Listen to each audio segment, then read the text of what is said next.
우리 시온 찬양대가 늘 저희들에게 이렇게 은혜를 끼칩니다.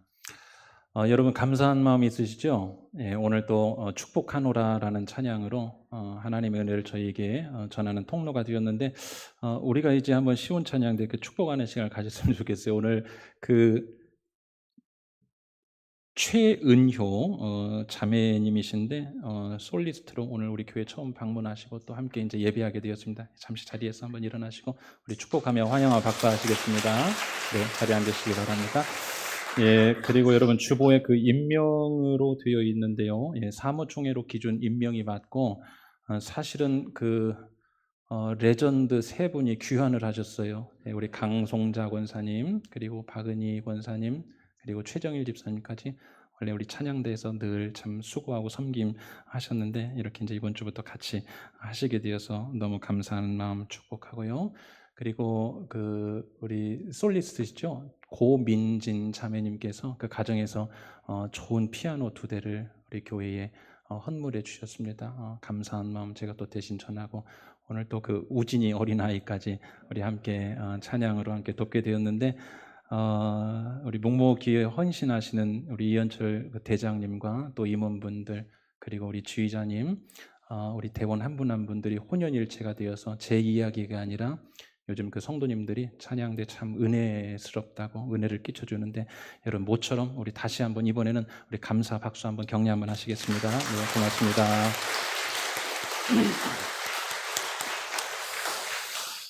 네, 우리 사도행전 14장 27절, 28절 같이 크게 한번 읽으시죠. 지난주 말씀 정리입니다. 시작. 그들이 이르러 교회를 모아 하나님이 함께 행하신 모든 일과 이방인들에게 믿음의 문을 여신 것을 보고하고 제자들과 함께 오래 있으니라. 사도행전 14장 27, 28절 말씀. 아멘. 자, 암송하시겠습니다. 한 주간 열심히 하신 분 이제 옥석이 갈리는 거예요. 자, 한번 하겠습니다. 시작.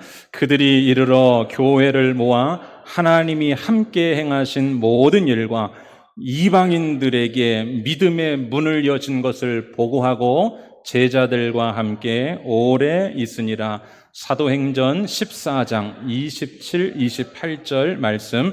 아멘. 여러분, 지난 2달간에 걸쳐서 우리가 교회에 나아갈 이 방향 또 비전에 대해서 함께 말씀을 통하여 오늘 이 시대 이때 우리 교회에 주시는 말씀들을 우리가 한번 살펴보았죠. 여러분, 교회는 방향성이 참 중요합니다. 남녀노소 각계 각층 또 다양한 분들이 모여서 공동체를 이루어서 이렇게 한두 해도 아니고 어쩌보면 평생 동안 간다, 이 신비한 공동체입니다. 그래서 교회는 하나님께서 제시해 주시는 또 우리가 나아가고 따라가는 방향이 분명치 않으면요, 자칫 잘못하면 중요하지 않은 것이 중요한 게 될 수가 있고 중요한 게 중요하지 않은 게 될 수가 있습니다. 그래서 저희는 이제 9월, 10월이 되면 교회가 내년 한 해 또 어떤 방향으로 갈 것인가 말씀을 듣고 함께 나누는 시간을 갖죠. 지난 8주 동안 총 크게 5가지 주제로 우리 교회에 나아갈 방향을 들었습니다. 함께 나눴는데 여러분 기억을 한번 되살려 보시죠. 어떤 교회가 되어야 하는가? 하나님의 기쁨이 되는 교회가 됩시다. 왜일까요? 가나안 땅에 이스라엘 백성들이 들어갈 때 하나님이 조건 하나를 이렇게 제시하셨습니다.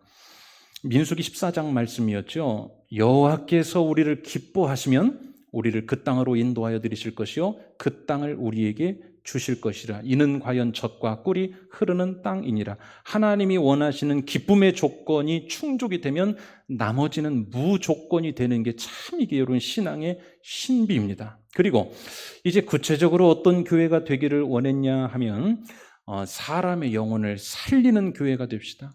말씀 양육으로 사람을 세우는 교회가 됩시다. 사람을 치유하는 교회가 됩시다. 그리고 베델에 올라가서 사람이 회복되는 교회가 됩시다.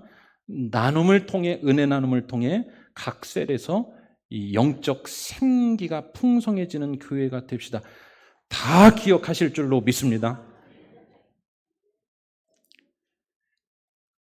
그래서 성경에 이런 개념들을 가져왔죠. 예수님의 3대 사역을 우리가 모방을 했죠.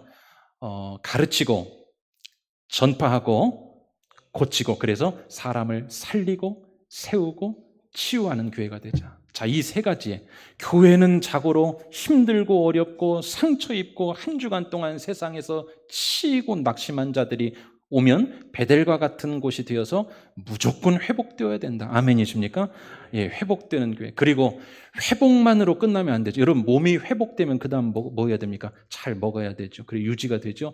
나눔을 통하여 영적으로 풍성케 되는 교회. 여러분, 좀 정리가 되셨습니까? 우리가 지난 이번 빼고 8주 동안 그거 했어요. 살리고 세우고 고치고 풍성케 하고 회복케 하고. 자, 그러면 제가 볼 때는요, 우리 교회 스스로 자평이지만 이보다 좋은 교회의 방향과 비전은 없는 것 같아요. 아멘이십니까? 자, 좋은데 중요한 게 이겁니다. 이러한 기능적인 요소, 우리 교회가 이렇게 가겠습니다, 이러한 일들이 일어나야 합니다, 이래야 됩니다, 이런 기능적 요소를 이제 담는 그릇이 필요합니다. 여러분, 이런 말 들어보셨을 거예요. 참, 저 사람은 능력도 있고 뭐 여러 가지 다 갖췄는데 담아낼 그릇이 없어. 인품이 안 돼. 자세와 태도가 글렀어. 성경에 그런 인물들이 있죠. 사울이, 그는 키도 크고 외모가 준수하였다. 능력이 없지도 않았습니다. 그러나 그의 교만한 자세가 그의 모든 좋은 요소들을 담아내지를 못합니다. 하나님께 버림받았어요. 여러분, 사람 중에도 그런 사람이 있어요. 담아낼 그릇이 없어요.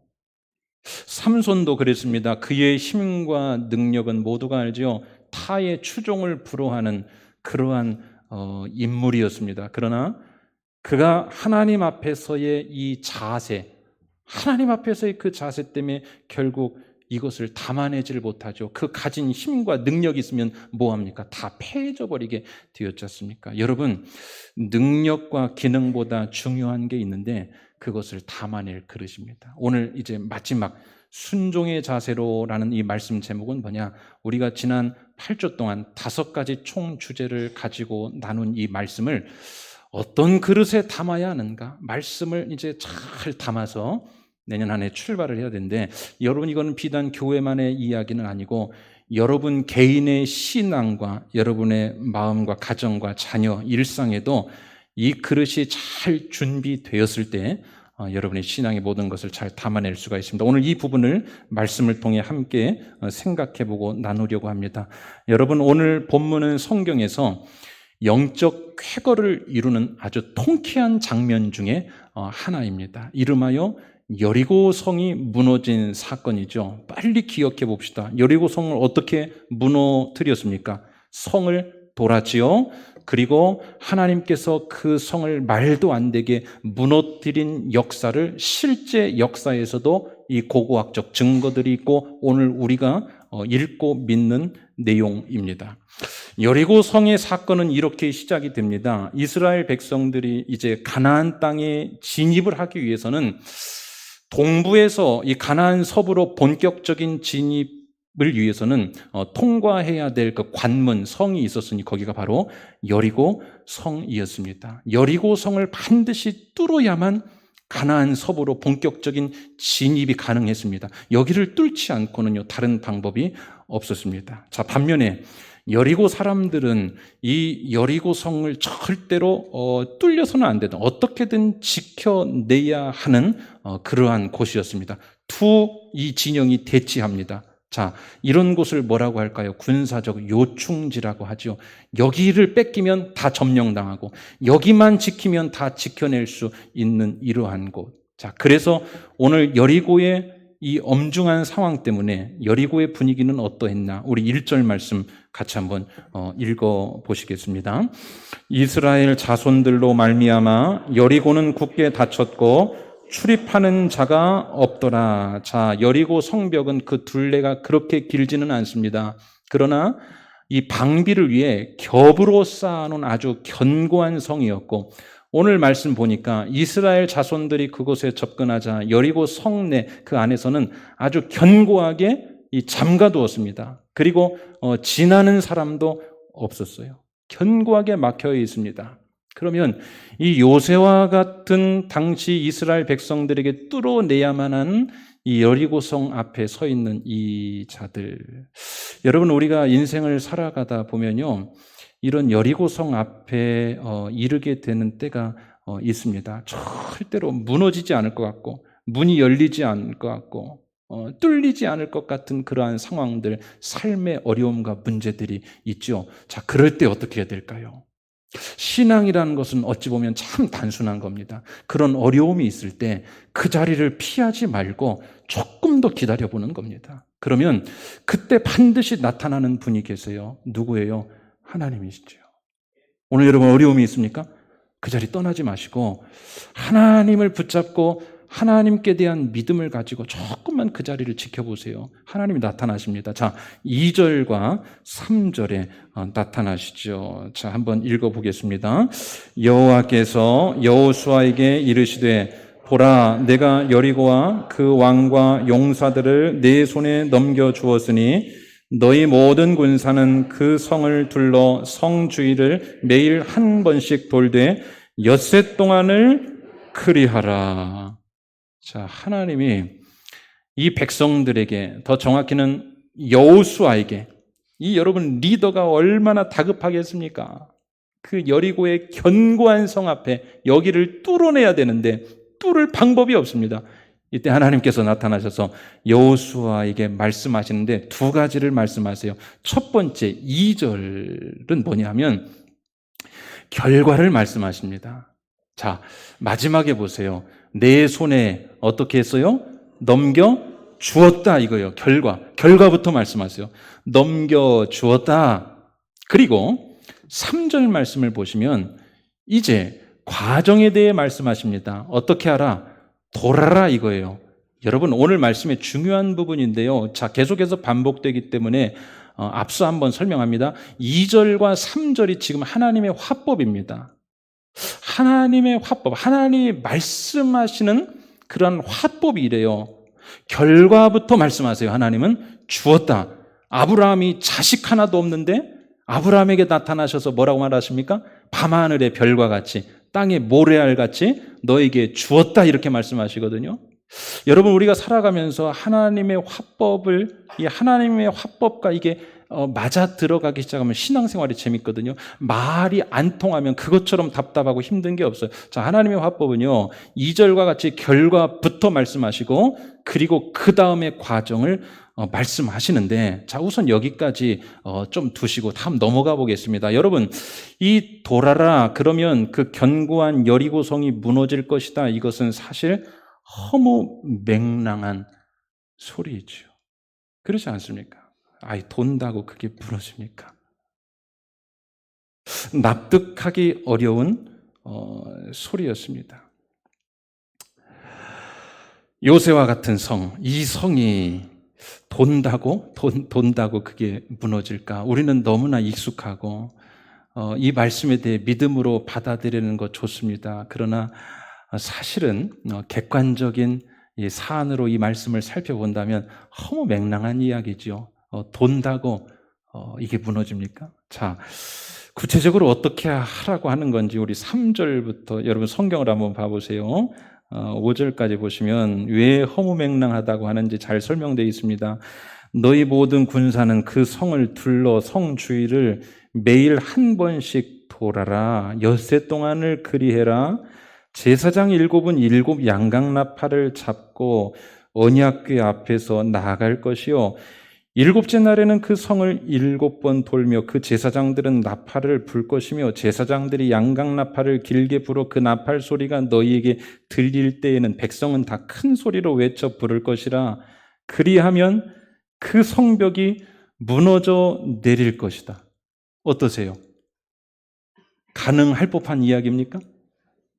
아니, 교회 막 돌아보세요. 돌에 무너지는지. 허무맹랑한 이야기죠. 많은 성경을 읽는 비신자들이 이러한 말씀에 부딪힐 때, 야, 이게 뭐 말이 되는 이야기냐, 이렇게 되는 장면들이 이제 바로 이런 것들입니다. 돌아라.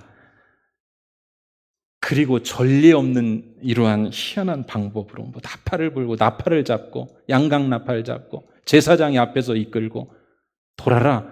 더군다나 뒤에 보시면 침묵하며 돌아라. 말 한마디 하지 말고 돌아라. 그냥 돌아라. 그리고 집에 와라. 다시 돌아라. 진영으로 돌아라. 여러분, 허무맹랑한 이러한 이야기이지요. 이 말씀을 이러한 관점과 시각이 아닌 특별한 관점으로 본 한 사람이 있었습니다. 이분은 누구냐? 육사를 졸업하고 그 미국의 그 지휘관 참모 대학이라고 있어요.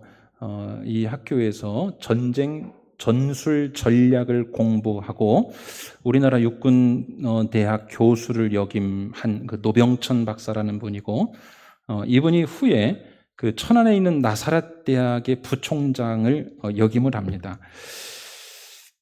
이분이 예수를 믿고 은혜를 받고 중생을 경험하자 이제 성경을 막 읽기 시작해요. 여러분, 은혜를 받고 우리가 신앙 안에서 중생을 경험하면 성경을 자꾸 읽게 돼요. 자, 이분이 성경을 쭉 읽다가 어디에서 이제 꽂히게 되냐? 바로 이 부분. 여리고 전쟁에서 그의 눈이 딱 멈추게 됩니다. 이런 것 같아요. 사람이 자기가 관심 있는 분야가 보이게 마련이거든요. 성경을 읽다가도 그 전문가들은 전문가의 시각으로 이 성경을 보기 시작합니다. 제가 이제 어느 한 분의 댁에 방문했더니 그분은 그 역사를 공부하신 분인데 창세기에서부터 시작되는 그 연도나 연에 대해서 이야기한 것을 본인이 수기로 다 적어서 벽 한쪽 면에 다 적어놓은 그런 모습도 보았습니다. 자, 이 전쟁 전술 전략 전문가 이분은 이 여리고성 전쟁에 그야말로 꽂히고 이 말씀을 묵상하기 시작했고, 그리고 분석을 하기 시작합니다. 이게 사실일 진위를 확인하려고 했던 것은 아니고, 이분은 이제 학생들을 가르치고 뭔가 그 리더이기 때문에 이 믿어지지 않는 이야기를 기독교 변증을 하기 위해서, 믿어지는 그들의 이야기로 한번 잘 설명하기 위해서 이런 좋은 마음을 갖고 이 말씀을 분석하기 시작합니다. 자, 전문가의 시각으로 이 말씀을 분석하고 이분은 결론을 이렇게 내립니다. 이 사건의 견해에 대한 해석입니다. 자, 여러분 잘 들어보십시오. 이 전쟁은, 이 여리고성 전쟁은 그 당시 아직까지 없었던 하나님의 고도의 전술이 적용된 전쟁이었다. 여러분 이해가 되십니까? 그 당시 시점에 아직 한 번도 전쟁에서 적용되지 않았던 하나님의 고도의 전술이 사용된 전쟁이었다 때문에 이 전쟁의 결과는 너무나 당연한 것이다라는 결론을 도출해 냅니다. 제가 조금 부연을 해보겠습니다. 여러분, 전쟁은요, 그 승리의 요건에 부합하면 거의 승률이 확실합니다.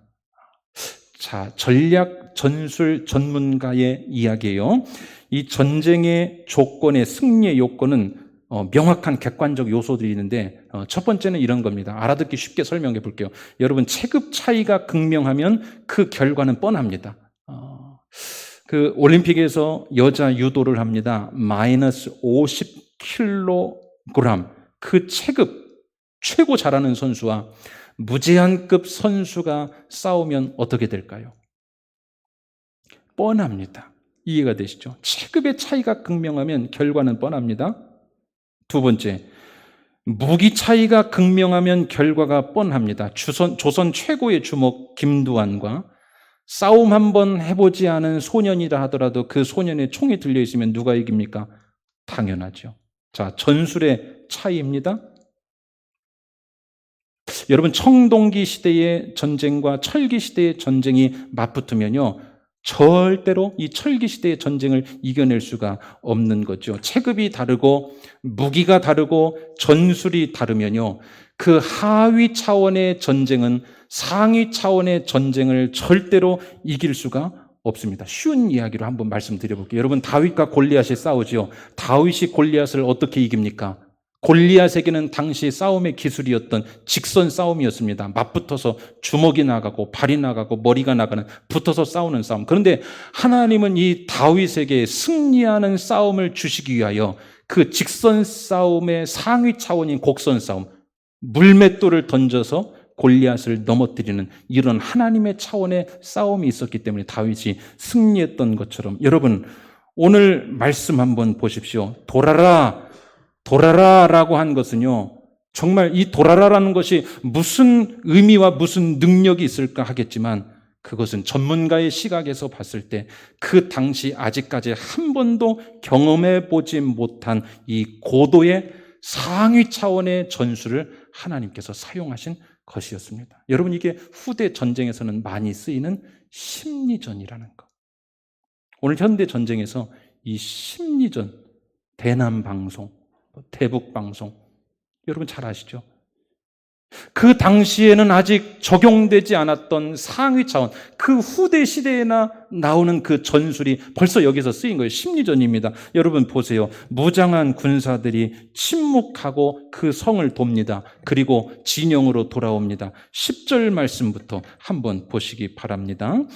여러분 성경 보세요. 여호수아가 백성에게 명령하여 이르되 너희는 외치지 말며 너희 음성을 들리게 하지 말며 너희 입에서 아무 말도 내지 말라.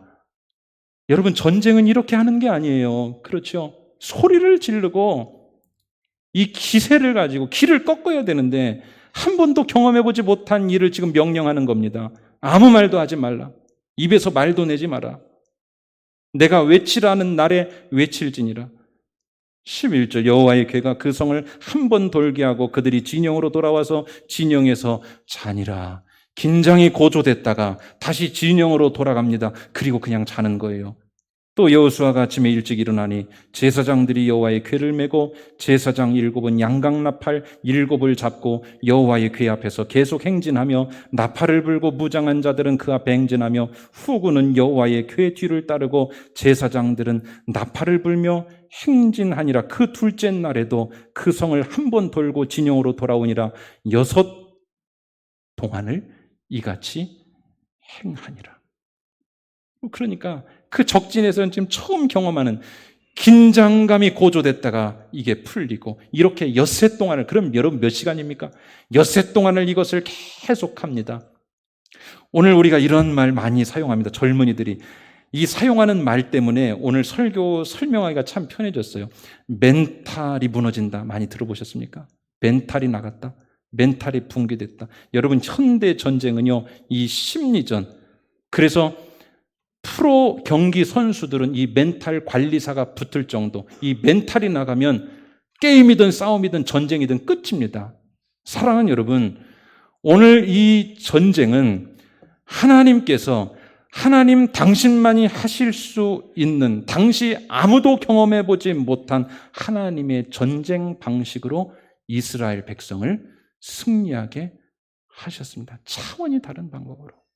오늘 이 어려운 시대에 신앙을 가지고 믿음을 가졌다는 우리들은요, 뭔가 달라야 하지 않겠습니까? 사랑하는 여러분, 돌아라, 돌아라, 아무것도 아닙니다. 오늘 우리 삶 가운데도 하나님께서 여러분들에게 돌아라, 돌아라, 아무것도 아닌 것 같은 그러한 명령을 우리에게 주실 때 이것을 순종으로 받아들이면 아무것도 아닌 그 돌아라라는 것에 하나님께서 이루시는 능력으로 연결된다는 사실을 꼭 믿으시기를 주님의 이름으로 간절히 축원합니다. 여러분 많은 사람들이 그래요. 순종하는 것 여러분 쉽지가 않습니다. 왜요? 돌아라라는 명령 같은 말도 안 되는 이야기들을 우리에게 주시기 때문입니다. 그러나 이 차원이 다른 하나님의 전쟁의 방법은 사람이 그 말씀을 받고 순종할 때 하나님께서 순종하는 그 그릇에 담아주신다는 사실을 여러분 꼭 믿으시기를 주님의 이름으로 간절히 축원합니다. 오늘 우리도요 인생을 살아가면서 이런 여리고성 앞에 있는 백성들과 같이 참 전쟁을 치러야 하는 것들이 많습니다. 가정과 일상과 자녀와 건강과 또 묶인 문제와 관계와 얽히고 설킨 모든 문제들이 마치 여리고성 앞에 서 있는 그러한 백성들과 같습니다. 여러분, 한국 교회에 지금 당면한 문제들이요, 얼마 전까지만 하더라도 다음 세대 문제라고 했는데 이제는 2024년에 한국 사회는 65세 노년 인구가 1,000만이 넘어선 공식적인 초고령 사회가 되어서요, 한국 교회도 이제 사실은 굉장한 많은 여리고성 앞에 이 난관을 맞고 있는 상황이 되었습니다. 오늘 우리가 어떻게 살아가야 될까요? 그래서 세상에서 일반 신앙이 없는 사람들의 입에서는요, 계속해서 현실의 문제와 상황을 가지고 이야기할 뿐입니다. 사랑하는 여러분, 오늘 우리가 이때 어떻게 살아가야 되고, 이러한 때에 시대를 선도하며 시대의 빛과 소금이 되는 교회가 되기 위하여 어떻게 살아가야 될까? 하나님께서 우리 교회에 주시는, 여러분 가정과 개인에게 주시는 정말 말도 안 되는 것 같은 돌아라라는 그 음성에 정말로 별것 아닌 것 같은 그러한 명령들이 있습니다. 그 작은 명령들을 순종의 다리로 연결하시면 그 시대에 한 번도 경험해 보지 못했던 하나님 차원의 놀라운 전쟁의 승리가 연결된다는 사실을 여러분 꼭 믿음으로 받아들이게 되시기를 주님의 이름으로 간절히 축원합니다. 여러분, 하나님은 우리 삶 가운데요 다 준비하셨습니다. 우리가 아까 2절에서 봤죠. 뭐라고 말씀하셨어요? 결과부터 말씀하시는 하나님의 화법 뭐였습니까? 내가 주었다. 하나님은 결과부터 다 준비해 놓으셨습니다. 여러분 삶 가운데도 적어도 주일에 와서 말씀을 듣고 아멘하고 나가신다면요, 이 믿음이 있으셔야 돼요. 뭐요? 하나님은 오늘 우리 삶 가운데 가장 선한 길로, 가장 확실한 방법으로 우리에게 주셨음을 믿으시기를 주의 이름으로 축원합니다. 주셨어요. 그러나 3절은 뭐였습니까? 돌아라라는 과정. 이 과정을 순종한 자에게는 여리고의 문이 열립니다. 그러나 이 돌아라라는 순종을 하지 않으면요, 10년이 지나고 20년이 지나도 여전히 여리고 성문 앞에서 전전긍긍하고 있는 인생과 교회가 될 수도 있습니다. 저는 그런 것들을 많이 봐요. 참 별 볼 것 없고 하찮하고, 그게 사람이든지 교회든지. 그런데 하나님의 일들이, 생각지도 못한 하나님의 일들이 그 사람을 통하여 나타나고, 가정을 통하여 나타나고, 교회를 통하여 나타나는 그러한 경우들이 있습니다. 왜인가 봤더니 순종의 다리로 연결시키기 때문에. 사랑하는 여러분, 다시요, 여러분을 향한 하나님의 선하시고 놀라우시고 깊은 은혜와 응답, 이 축복의 자리가 분명히 있어요. 이것을 연결시키는 것은요, 돌라라는 명령에 순종하는 것임을 믿으시기를 바랍니다. 여러분, 오늘 놀라운 사실 한 가지는, 도는 것과 무너지는 것은 직접적인 연결이 됩니까? 안 됩니까? 되지 않습니다. 그렇죠. 무너지는 것은요, 포를 쏘든지 적진을 향하여 무장으로 밀고 들어가든지. 무슨 말입니까? 도는 것과 무너지는 것은 결코 직접적 연결이 되지 않습니다. 마찬가지예요. 오늘 우리가 하나님 앞에서 살아갈 때 신앙 안에서 순종하는 것이 내 인생의 문제 해결과 하나님께서 일하시는 것과 연결이 될까? 연결되지 않는 것 같아요. 그러나 돌 때 무너졌다는 것이요, 우리에게 많은 의미를 전해주고 있습니다. 사랑하는 여러분, 오늘 하나님께서 여러분 삶 가운데 말씀하시는 그 말씀에 어떤 방법으로든, 사람을 통해서든, 기도 중에 감동으로든, 명확한 기록된 말씀으로든, 제단에서 흘러나오는 말씀을 통하여서든 주시는 말씀들이 있습니다. 그 말씀에 순종하여 돌았을 때 여러분의 인생의 견고한 여리고의 문들이 하나하나 열리는 그러한 역사가 있게 되시기를 주님의 이름으로 간절히 축원합니다. 적어도 우리 교회에는 이런 분들은 계시면 안 돼요. 과정을 이해시켜 달라고. 하나님이 주었다 결과를 말씀하시고 돌아라 과정을 말씀하실 때 하나님 그 과정을 나에게 이해시켜 주십시오. 도는 게 뭡니까? 돈다고 넘어집니까? 돈다고 그것이 무너집니까? 이렇게 순종하지 않는 자세들이 한 분도 없게 되시기를 바랍니다. 여러분, 오늘 우리가 순종합시다. 우리 한번 따라합시다. 순종하는 신앙생활 합시다. 그렇죠, 여러분. 순종이 제사보다도 낫고, 하나님은요, 이 그릇을 가만히 보니까요, 순종하는 그릇을 가지고 신앙생활 하는 분들에게는요, 담아주시는 것은 하나님이세요. 뭐든지 다 담아주십니다. 뭐든지 다 가지고 있어도 순종의 그릇에 담지 못하면 다 날아가 버립니다. 오늘 다시 한번 순종의 문을 열고 여러분의 다 흐려진 순종의 근육을 다시 강화하셔서 순종의 문을 열 때 하나님께서 여러분 삶 가운데 찾아오시는 그러한 은혜가 있게 되기를 주의 이름으로 간절히 축원합니다. 마리아의 남편 요셉은 순종하였을 때 구원의 문이 열렸고 노아가 순종하였을 때 피할 길이 열렸습니다. 베드로가 순종하였을 때 그 문이 열렸던 것처럼 여러분도 오늘 각자의 삶 가운데 순종하는 삶을 통하여 견고한 닫혀진 여리고 하나하나 열리는 이번 한 주간 그러한 간증들이 여러분 삶 가운데 있게 되시기를 주의 이름으로 간절히 축원합니다. 여러분 닫힌 문은 순종으로요. 닫힌 문은 순종으로. 그 문을 내가 열어서 그 여리고성을 내가 적진에 진군해서 들어간다고 그 문 안 열립니다. 내가 순종으로 열었다는 사실. 그러한 자세로 살아가시길 바랍니다. 여러분 마지막 그림 하나 보시죠. 원숭이 사냥법으로 잘 알려져 있는 우와 같은 이야기죠. 이 호리병이 있습니다. 원숭이가 그곳에 이렇게 손을 집어 넣었죠. 원숭이 사냥법. 빼내는 것 어떻게 하면 됩니까? 손이 빠지는 것. 그 병 안에 있는 바나나를 놓아버리면 돼요. 그거 지금 바나나 놓지 못하고 잡고 있기 때문에 저 호리병에서 팔이 안 빠지고 이때 사냥꾼은 원숭이를 잡는다고 하죠. 여러분 바나나만 놓으면 아주 간단합니다. 놓지 못해서 해결이 안 되는 겁니다. 이렇게 간단한 것처럼 여러분 우리가 순종 안에서 안 열리는 문들이 지금 많이 있습니다.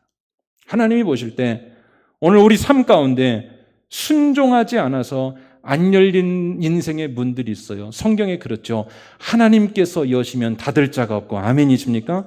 하나님께서 닫으시면 열 자가 없습니다. 뭘로 열었어요? 오늘 이 백성들은 돌아라 순종으로 그 문을 열었으니 여러분의 모든 견고한 문, 오늘 한국 이 시대의 견고한 성 앞에서 이제 나아가야 될 우리 교회가 순종을 통하여 모든 견고한 문들을 하나하나 열어 젖히는 그러한 정말로 능력 있고 믿음으로 전진하는 우리 성도님들 되시기를 주의 이름으로 간절히 축원합니다. 자, 히브리서 5장 8절과 9절 말씀을 보고 우리 말씀 마치겠습니다. 같이 읽으시죠. 그가 아들이시면서도 받으신 고난으로 순종함을 배워서 온전하게 되셨은즉 자기에게 순종하는 모든 자에게 영원한 근원이 되시고. 자, 8절 보세요. 예수 그리스도를 말씀하는 겁니다. 그가 하나님의 아들이시면서도 받으신 고난을 통해 뭘 배웠어요? 순종. 하나님 우리에게 고난 주시는 이유가 뭘까요? 순종의 자녀 만드시려.